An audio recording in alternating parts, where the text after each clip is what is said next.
السلام عليكم ورحمة الله وبركاته.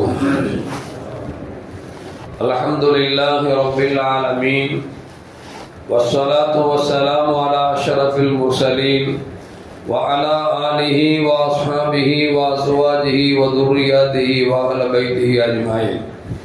சங்கைக்கும் மென்மைக்கும் உரிய பெரியோர்களே, சகோதரர்களே, எல்லாம் வல்ல அல்லாஹு ஜல்ல ஜலாலுஹு நாம் செய்யக்கூடிய எல்லா நற்காரியங்களையும் முகஸ்துதின்றி இஹ்லாஸான முறையில் இறைவனுக்காக மட்டுமே செய்யப்பட்ட நல்வணக்கங்களில் நம் வணக்கங்களை அல்லாஹ் அங்கீகரித்துக் கொள்வானாக. நாம் செய்யக்கூடிய வியாபாரங்களிலும் தொழில்துறைகளிலும் நஷ்டம் இல்லாத ஹலாலான முறை நிரம்ப லாபத்தை பெற்று அந்த லாபகரமான வாழ்க்கை கொண்டு தம் தேவைகளையும் தேவையுடையவர்களின் தேவைகளையும் நிறைவேற்றக்கூடிய நல்ல பொருளாதாரத்தையும் உள்ள விசாலத்தையும் அல்லாஹ் அனைவர்களுக்கும் வழங்கியல்வானாக. கஞ்சத்தனம் என்கிற தீய பண்பை விட்டு அல்லாஹ் நம்மை பாதுகாத்துக் கொள்வானாக. நம்மை இந்த உலகத்தில் வாழ வைக்கும் காலமெல்லாம் நோயினுடைய இன்னொரு ஆரோக்கியத்தோடு அல்லாஹ் நம்மை வாழச் செய்வானாக. அந்த ஆரோக்கியமான வாழ்க்கையை கொண்டு அல்லாஹ் ரசூலை நெருங்கக்கூடிய அனைத்து நல்லமல்களையும் புரியக்கூடிய நல்ல முத்தகின்களின் கூட்டத்தில் அல்லாஹ் நம்மை ஆக்கி அருள்வானாக. திடீர் மரணங்களை விட்டும் தீய மரணங்களை விட்டும் நம்மையும் நம் குடும்பத்தையும் நம் சமூகத்தையும் அல்லாஹ் முழுமையான முறையில் பாதுகாத்துக் கொள்வானாக. மருத்துவமனையின் செலவினங்களை விட்டும் வேதனைகளை விட்டும் அல்லாஹ் நம்மை காத்தருள்வானாக.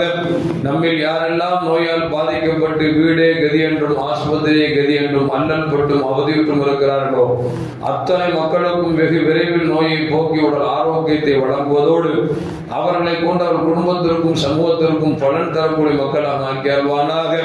நாம் இந்த உலகத்தில் வாழ்ந்து வருகிற நேரத்தில் லா இலாஹ இல்லல்லாஹ் முஹம்மது ரசூலுல்லாஹ் என்ற கலிமாவை மொழிந்து ஜன்னத்துல் ஃபிர்தௌஸை கண்ணால் கண்டாக மகிழ்ந்து சிரித்தவனமாக வர்ணிக்கக்கூடிய நல்வாக்கியம் பெற்ற மக்களில் அல்லாஹ் நம்மை ஆக்கி அருள்வானாக. மரணித்தும் மரணிக்காத இறைநேசர்களின் கூட்டத்தில் அல்லாஹ் நம்மை ஆக்கி அருள்வானாக.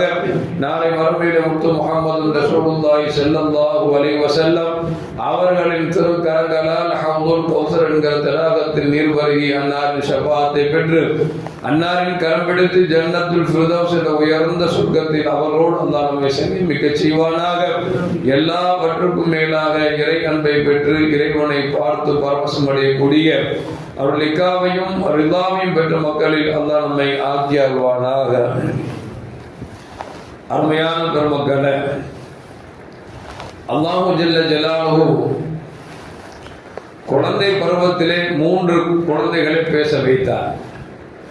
அந்த 3 குழந்தைகளும் அடுத்தவர்கள் மீது அவதூறாக இட்டுக்கட்டிய பொழுது குழந்தைகளை அல்லாஹ் பேச வைத்தான் என்பதை நமக்கு கண்மணி முஹம்மது ரசூலுல்லாஹி ஸல்லல்லாஹு அலைஹி வஸல்லம் சொல்லித் தருகிறார்கள். அதில் ஒன்று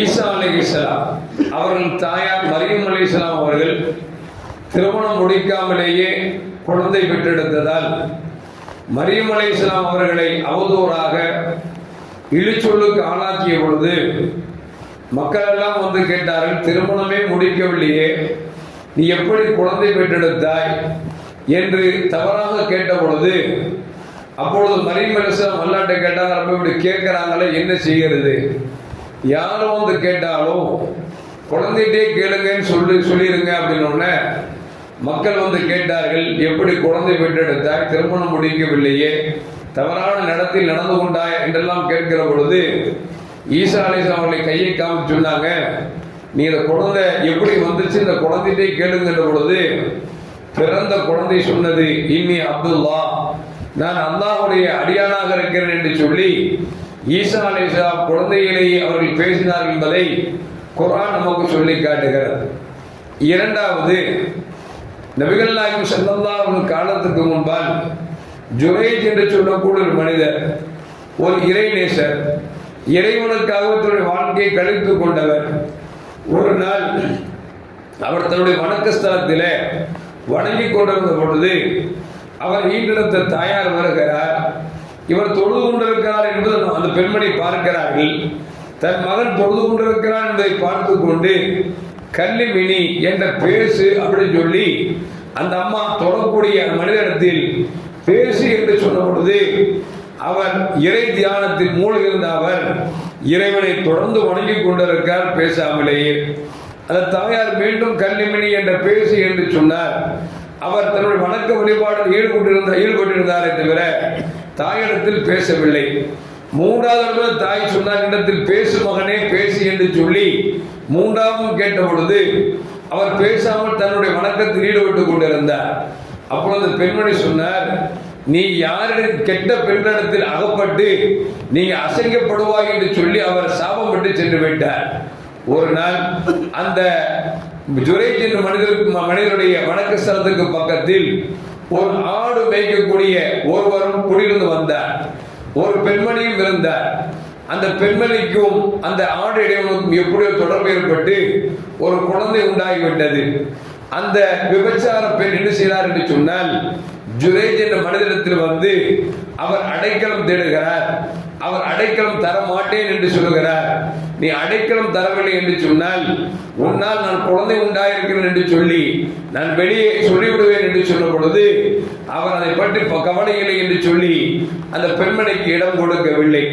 அந்த பெண்மணி ஊரெல்லாம் போய் சொன்னார், என் வயிற்றில் குழந்தை இருக்கிறது, இந்த குழந்தைக்கு காரணம் ஜுரைஜ் என்ற மனிதர் தான் என்று சொல்லி அவர் சொல்லுகிறார். அந்த குழந்தையும் கடைசியில் குழந்தையை பெற்றெடுத்து விட்டார்.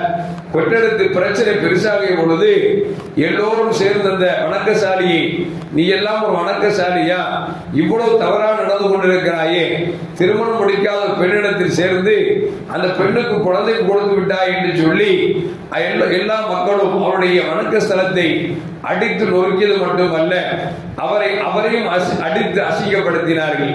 அப்பொழுது துரை சொன்னார், கொஞ்சம் பொருட்கள் என்று சொல்லிவிட்டு 2 ரக்காயத்தை தொழுது விட்டு அந்த குழந்தையின் வயிற்றில் விரலை வைத்து விட்டு கேட்டார், குழந்தையே உன்னுடைய தந்தை யார் என்று கேட்ட பொழுது அந்த பச்சிலம் குழந்தை சொன்னது, என்னுடைய தந்தை இந்த ஆடு மேய்ப்பவன் தான் என்று சொல்லி அந்த குழந்தை சொன்ன பொழுது மக்கள் எல்லாம் வியந்து போய்விட்டார்கள். ஜுரைஜ் என்று சொன்னாய் அம்மா, இந்த குழந்தை பேசாத குழந்தை ஆடைகளோடு சேர்ந்து அவர்தான் தந்தை என்று சொல்கிறதே என்று சொல்லி கடைசி தங்களுடைய தவறுகளை உணர்ந்து அவரிடத்தில் போய் அவர் சொன்னாங்க, உங்களுக்கு நாங்கள் தங்கத்தால் உங்கள் வணக்க ஸ்தலத்தை கட்டித்தருகிறோம் என்று சொல்லும் பொழுது ஜுரைஜ் சொன்னார், தங்கத்திலும் கெட்ட வேணாம், வெள்ளியிலும் கெட்ட வேணாம், என்ன ஆளை சும்மா விட்டா போதும் சொல்லி அவர் சொன்னார் என்று வரலாற்றில் பதிவு செய்யப்படுகிறது. இது 2வது நம்பர். 3வது நம்பர், ஒரு தாய் குழந்தை ஈண்டெடுத்து பால் கொடுத்து கொண்டிருக்கிறார்.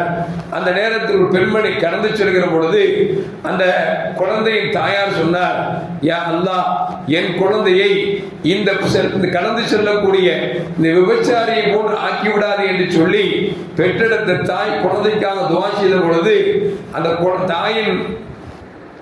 தாயுடைய பாலை கொடுத்துக் கொண்டிருந்த அந்த குழந்தை சொன்னது, யா அல்லாஹ், என்னை அந்த கடந்து சென்ற பெண்மணியை போன்று ஆக்கி என்று சொல்லி அந்த குழந்தை துவா செய்தது. அடுத்து ஒரு அரசன் செல்கிறான். அதை பார்த்து விட்டு அந்த தாயார் சொல்லுகிறார், யா அல்லாஹ், என் குழந்தையின் அரசனை போன்று ஆக்கி என்று சொன்ன பொழுது பால் கொடுத்துக் கொண்டிருந்த குழந்தை சொன்னது, யா அல்லாஹ், இவரை போன்று என்னை ஆக்காது என்று சொன்னது. கேட்டால் என்ன காரணம் என்று கேட்ட பொழுது அந்த குழந்தை சொன்னது, அந்த கடந்து சென்ற பெண்மணி விபச்சாரி அல்ல, அவர் பத்தினி. அந்த பத்தினி ஊர் மக்கள் எல்லாம் சேர்ந்து விபச்சாரி என்று குற்றம் சுமத்தி விட்டார்கள். எனவே அவரை போன்று ஆக்காது என்று சொல்கிறாயே, உண்மையில் நல்ல பெண்மணி மட்டுமல்ல, இறைவனுக்கு பிடித்தமான பெண்மணி. எனவே அவரை போன்று என்னை ஆக்கி என்று நான் சொன்னேன் என்று சொல்லி அந்த குழந்தை பேசியது என்பதையும் வரலாறு சொல்லி காட்டுகிறது என்று சொன்னால், இந்த 3 விஷயங்கள் எது நடந்தது என்று சொன்னால், அப்பொழுக்கற்ற பெண்கள் மீது, அப்பொழுக்கற்ற ஒரு ஆணின் மீது அவதூறு இறைத்த பொழுதுதான் அல்லாஹ் உலகத்தில் நடக்காத ஒன்றை குழந்தையை பேச வைத்து இதுதான் உண்மை என்று நிரசனப்படுத்தினான் என்பது வரலாறு நமக்கு சொல்லி காட்டுகிறது. அருமையான மக்களே, பொதுவாகவே ஒரு செய்தியை ஊர்ஜிதப்படுத்த வேண்டும் என்று சொன்னால் 2 சாட்சிகளை இஸ்லாம் கேட்கும். ஆனால் ஒரு பெண் விஷயத்தில் அவதூறு சொன்னோம் என்று சொன்னால், இந்த பெண் இன்ன ஆணோடு தவறாக நடந்து கொண்டார் என்று சொன்னார் என்று சொன்னால் அதற்கு 4 சாட்சி வேண்டும் என்று சொல்லி மார்க்கம் சொல்லி காட்டுகிறது. ஒருவேளை 4 சாட்சிகள் சொல்லப்படவில்லை என்று சொன்னால் அந்த குற்றம் சுமத்தியவருக்கு 80 கசேடி கொடுக்க வேண்டும் என்று சொல்லி மார்க்கம் சொல்லுகிறது என்று சொன்னால் அடுத்தவர் மீது அவதூறை அள்ளி போடுவது என்பது மான விஷயத்தில் நாம் அள்ளி போடுவது என்பது மகா குற்றம் என்பதை விளங்கிக் கொள்ள வேண்டும். ஆனால் இன்றைக்கு சாதாரணமாக பார்க்கிறோம், ஒரு பெண்ணு சின்னார் என்று சொன்னால் இது யார் தெரியுமா, அவரோடு பேசிக் கொண்டிருந்தார், அவரோடு போனார், இவரோடு போனார் என்று சொல்லி ஒரு செய்தியை பார்க்காமலேயே, ஒரு செய்தியை ஊர்ஜிதப்படுத்தாமலேயே அவதூறை அள்ளி வீசக்கூடிய காலங்கள் இன்றைக்கு போய் கொண்டிருக்கிறது. அல்லாஹ் தான் காப்பாற்ற வேண்டும். எனவே உலகத்தில் வாழுகிற காலத்தில் எல்லோரும் நல்ல பார்வை பார்க்க வேண்டும் தவிர தீய பார்வை பார்க்க கூடாது. ஒருவே நமக்கு தீயதாக தெரிந்தாலும் கூட அது உண்மை என்று தீர்க்க விசாரித்த பிறகு நாம் பேசப்பட வேண்டுமே தவிர இல்லை என்று சொன்னால் அங்கு பேசினார்கள் இங்கு பேசினார்கள் என்று சொல்லி பேசினோம் என்று சொன்னால் நாமும் குற்றவாளிதான் என்பதை மறந்துவிடக்கூடாது. எல்லாம் அடுத்தவரின் மானத்தில் நாம் அதில் ஈடுபட்டினுடைய தங்கள் இச்சைகளை போக்கிக் கொள்ளக்கூடாது என்பதை இந்த செய்திகள் நமக்கு சொல்லி காட்டுகிறது. எல்லாம் வாழும் காலத்தில் பத்திரத்தனத்தோடு வாழக்கூடிய நல்ல முத்தகீன்களின் கூட்டத்தில் அல்லாஹ் நம்மை ஆக்கியல்வானாக. அஸ்ஸலாமு அலைக்கும் வரஹ்மத்துல்லாஹி வபரகாத்துஹு. ஸல்லல்லாஹு அலா முஹம்மது ஸல்லல்லாஹு அலைஹி வஸல்லம். ஸல்லல்லாஹு அலா முஹம்மது ஸல்லல்லாஹு அலைஹி வஸல்லம். ஸல்லல்லாஹு